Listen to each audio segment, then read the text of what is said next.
Kevin Matthews, Assistant Professor of History at George Mason University. Welcome back to the show. Good to be here. Now, this marks the first time that a sitting Prime Minister will be chosen by party members. What was your overall impression of the debate and its importance overall? Well, it doesn't seem that it was much of a game changer. They sent the ballots out to the Conservative Party members who can vote in this election at the weekend, and according to one estimate, half of the people have already voted. So this debate came a bit late, which is exactly what Boris Johnson really wanted. The other impression that you come away with from this debate is that these two really don't like each other very much. There was a lot of bitterness. It's understandable because the stakes were so high. But it's pretty evident that Boris Johnson will be the next Conservative Party leader, and therefore he'll be the next Prime Minister. And we did see when it came to Brexit, we saw that Hunt accused Johnson of minimizing the risk of a no-deal Brexit and peddling optimism. Johnson countered by saying that the UK had already had a belly full of defeatism and should really just be looking forward to its future outside of the EU. Which view do you think more closely aligns with how Conservative Party members are feeling?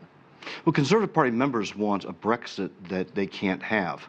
And so they're going to be more inclined to take Boris Johnson and his positive energy, as he calls it, than they are someone like Hunt, who is trying to be more realistic.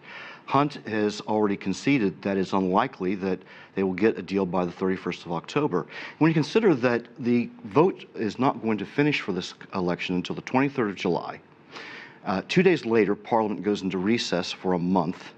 When they come back in September, they'll lose that entire month because of party conferences. They will not then come back into session, Parliament won't come back into session until October, and they've got a 31st of October deadline. So how can any Prime Minister possibly go to Brussels, convince them to renegotiate a deal that they've already said they will not renegotiate, come back to Parliament, get them to pass it, and have everything done by the 31st of October? It's simply unrealistic. So with that being said then, does it really make a difference? Obviously they had very different approaches as to what they would do when that October 31st deadline hits. Does it actually make a difference then, given the short amount of time? Probably not.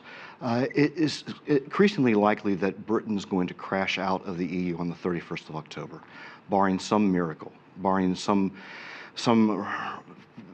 gust of realism that hits the Conservative Party, but I don't see that happening. And we already saw that Ireland is concerned about how devastating it will be if there is a crash out of the EU for the two. We know that they also talked about handling questions regarding the fallout surrounding the UK ambassador to the US and his criticisms of Donald Trump and the Trump administration. How did both candidates address that? Well, again, Jeremy Hunt, to his credit, was more realistic, and I have to say, more of a nationalist in that sense, because he was unwilling to concede that any American president, indeed any leader, has the right to tell the UK who they should have for an ambassador. Boris Johnson dodged the question. He maintains that he has good relations with Washington. He wants to keep it that way, but he didn't give much succor to Sir Kim Derrick about it. Derrick was only doing his job. Diplomats are supposed to give an unvarnished opinion of what's going on in the capitals where they represent their countries, and that's what he was doing. And he didn't really say anything in these cables that anybody else hasn't said already about Donald Trump and his administration, talking about knife fights in the White House, metaphorically, of course, talking about Donald Trump being inept. The bigger question is why that article was ever written. It appeared in the Mail on Sunday, a rabidly pro-Brexit newspaper.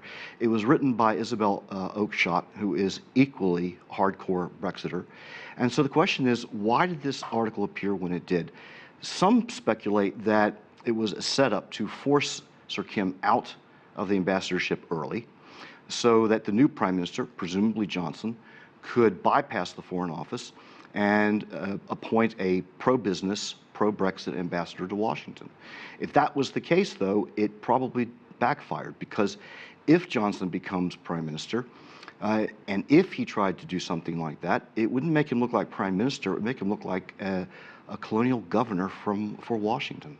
Certainly should be interesting political times ahead in Britain. Thank you so much. Kevin Matthews there, Assistant Professor of History at George Mason University.